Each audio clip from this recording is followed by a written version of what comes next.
Estamos de volta com Terra de Minas, que hoje visita Pompéu, na região central, para contar a história de Dona Joaquina, conhecida como a Dama do Sertão. Agora nós vamos mostrar as peças que ela usava e que estão preservadas no Museu da Cidade. A casa onde funciona o Museu da Cidade, dentro do Centro Cultural Dona Joaquina, ficava a 60 quilômetros daqui, numa área que foi inundada para a construção de uma represa no rio Paraopeba. Hoje, ela estaria 6 metros abaixo do nível da água. Por isso, ela foi toda desmontada e trazida peça por peça para ser reconstruída aqui do jeitinho como era lá. A foto antiga mostra como era a varanda do casarão de 1871, sede da Fazenda do Laranjo. Nestas imagens, como ela é hoje, com as mesmas tábuas corridas. Cada uma das 18 janelas foi remontada, cada detalhe reproduzido. O prédio pertenceu a um bisneto de Dona Joaquina. Hugo, descendente dela de 6ª geração, é quem coordena o Centro Cultural. Qual que é a história dessa casa? A história dessa casa é um pouco curiosa. Essa casa foi construída no início da década de 70 do século XIX pelo coronel Antônio Cândido de Campos Cordeiro, que era bisneto da Dona Joaquina.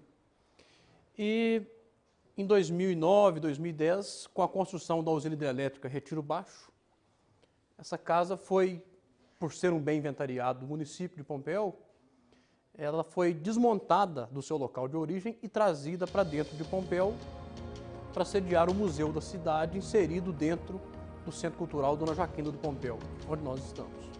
Então a ligação dessa casa com Dona Joaquina, que ela foi construída em um terreno que abrangia toda a área pertencente a Dona Joaquina, por um bisneto dela, o coronel Antônio Cândido de Campos Cordeiro. Essa casa é dividida em 3 espaços, né? Temos aqui no 2º andar o espaço Dona Joaquina do Pompéu, maior, e o espaço dedicado à Fazenda do Laranjo. No espaço de Dona Joaquina nós temos objetos que pertenceram a ela, a seus filhos, netos. Temos uma bengala, imagens sacras, chaves do sobrado, uma antiga placa da entrada do sobrado com as iniciais dela, né? Dona Joaquina Bernarda da Silva de Abreu, Castelo Branco. Nós temos aqui essa imagem do Santo Antônio do Laranjo, pois o Laranjo era uma região inóspita da região de Pompéu e de difícil acesso. Pra vocês terem ideia, o Laranjo está a 60 quilômetros da sede do município. Então as pessoas iam até a Fazenda do Laranjo, as pessoas da região, para rezar aos pés dessa imagem, que pertenceu ao primeiro morador da casa, o coronel Antônio Cândido. É uma imagem de Santo Antônio, esculpida em pedra, e que é chamada de Santo Antônio do Laranjo, uma imagem tida como milagrosa na região e que a família cedeu para o museu a termo de comodato.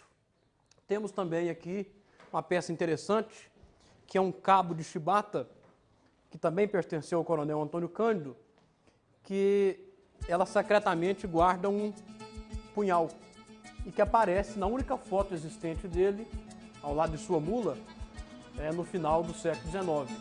Esse cabo de chibata foi doado ao nosso acervo assim que nós inauguramos o museu por um descendente do coronel Antônio Cândido e, portanto, também a Dona Joaquina do Pompéu. Uma das poucas peças originais que pertenceram à Dona Joaquina, este banco aqui de madeira, do final do século XVIII. Como é que esse banco veio parar aqui? Esse banco veio parar aqui por um dos descendentes que cedeu esse banco para o acervo do museu assim que nós inauguramos esse espaço. Esse banco tem uma curiosidade, esse banco tinha 6 metros de comprimento, mas uma divisa de herança, os irmãos cortaram ele no meio e fizeram um pé novo para cada banco. Mas a maior riqueza do acervo da Dona Joaquina é a genealogia, é a descendência.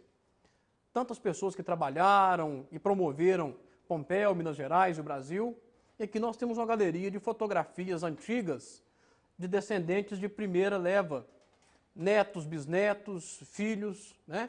Na verdade, uma filha deixou fotografia, mas aqui temos netos como o ministro Martinho Campos, que foi ministro do Império de Dom Pedro II, senador, governador do Rio de Janeiro, a dona Joana Evangelista, que doou o terreno para a construção da primeira igreja de Pompéu, o barão de São Geraldo, lá da região do Vale do Café, o cônsul Miguel de Souza Machado, que foi cônsul na época da Guerra do Paraguai, Padre João Porto, que foi o primeiro padre de Pompéu, Simão da Cunha Pereira, Gastão da Cunha, embaixador, Dom Geraldo Proença Sigor, arcebispo, o grande governador Benedito Valadares, que fez história nas Gerais, ministro Francisco Campos, ministro da Justiça de Getúlio Vargas, e o Barão do Indaiá, nascido em Pompéu, descendente, e foi o primeiro prefeito de Abaeté, uma querida cidade da região.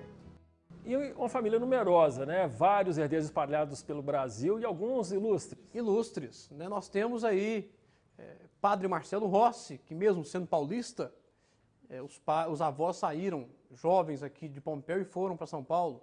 Paula Fernandes, né? O avô da Paula Fernandes é descendente de Dona Joaquina. O ministro Roberto Campos foi ministro da Fazenda. Mesmo sendo do Mato Grosso, há uma história, né? Eles saíram daqui e foram para o Mato Grosso, descendentes de Dona Joaquina. E tantas outras pessoas simples que também descendem e fazem seu papel na história e em suas vidas e que descendem de Dona Joaquina. A história de Dona Joaquina é muito rica no aspecto da genealogia que foi traçada na década de 30 e 40.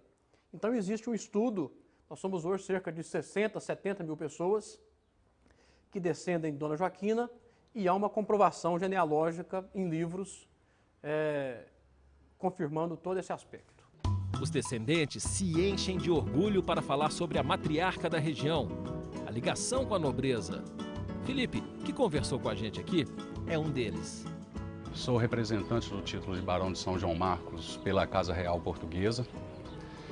Sou a 7ª geração de Dona Joaquina do Pompéu e que foi uma personagem extremamente importante para a história mineira, principalmente na época da independência do Brasil de 1822.